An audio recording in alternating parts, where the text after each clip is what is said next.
Welcome to another episode of CVN's Trial Technique Spotlight. For those of you who don't know me, my name is Shane Reed. I'm a trial consultant, author of legal textbooks, and also an adjunct professor at SMU. And what I want to talk to you today about is the importance in opening statement of addressing head-on the other side's best argument. And in this case, we're going to watch Thomas Klein, a great defense attorney, who won this case for Nissan when the plaintiffs were alleging that Nissan had a faulty airbag, which injured the plaintiff. And the plaintiff was also suing a drunk driver as a result of an automobile collision. So now let's go to the opening statement here on CVN, and we're going to watch how Thomas Klein talks about the difference between a simulation and an animation. And he uses a great analogy that the jurors I know remembered and that you will remember also. So let's watch it, and then we'll talk about it in just a couple minutes. So to keep it consistent, to the left is the front of the curtain, to the right in this image is the back of the curtain, and the plaintiffs are focused on the head of the snail. And they want to say, or their experts are going to propose, that that's where Chanel Salinas hit her head. The testing and work done by our experts and the injuries that she had indicate that she hit her head on the primary impact zone in this area.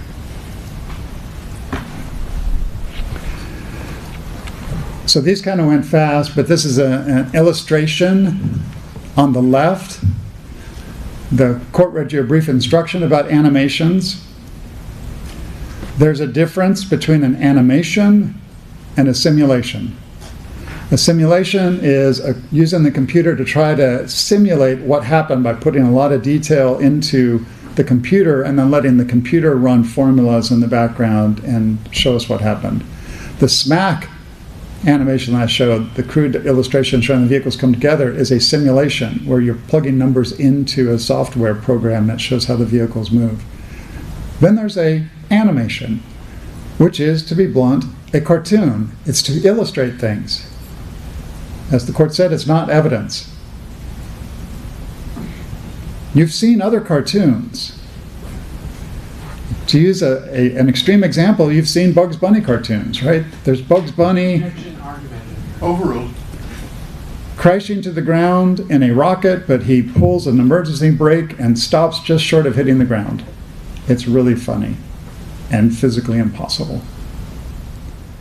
What I loved about that clip is, well, there's many things. What Thomas Klein did very well was explain in terms that anyone could understand the difference between a simulation and an animation.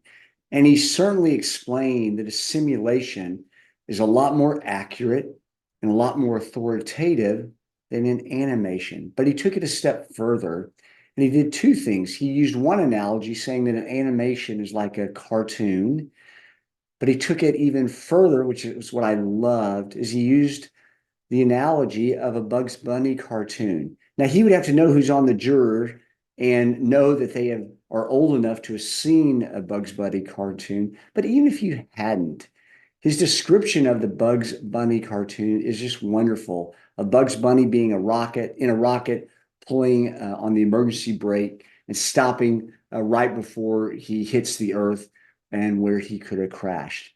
And I think what I loved about it is he said that it was funny, but physically impossible, which went right to the heart of what he was trying to tell the jury, that the plaintiff's animation was just physically impossible. So great style, conversational, very folksy talking to the jury. I mean, he is having a real heart-to-heart connection with them, plus a great analysis, great word choice, and I love the analogy of the Bugs Bunny cartoon. So I hope you like this tip. There are hundreds more on CVN's vast library. If you want to learn more about my trial tips, go to my website or connect with me on LinkedIn, where I share trial tips on a regular basis. So I look forward to seeing you next time here on CVN.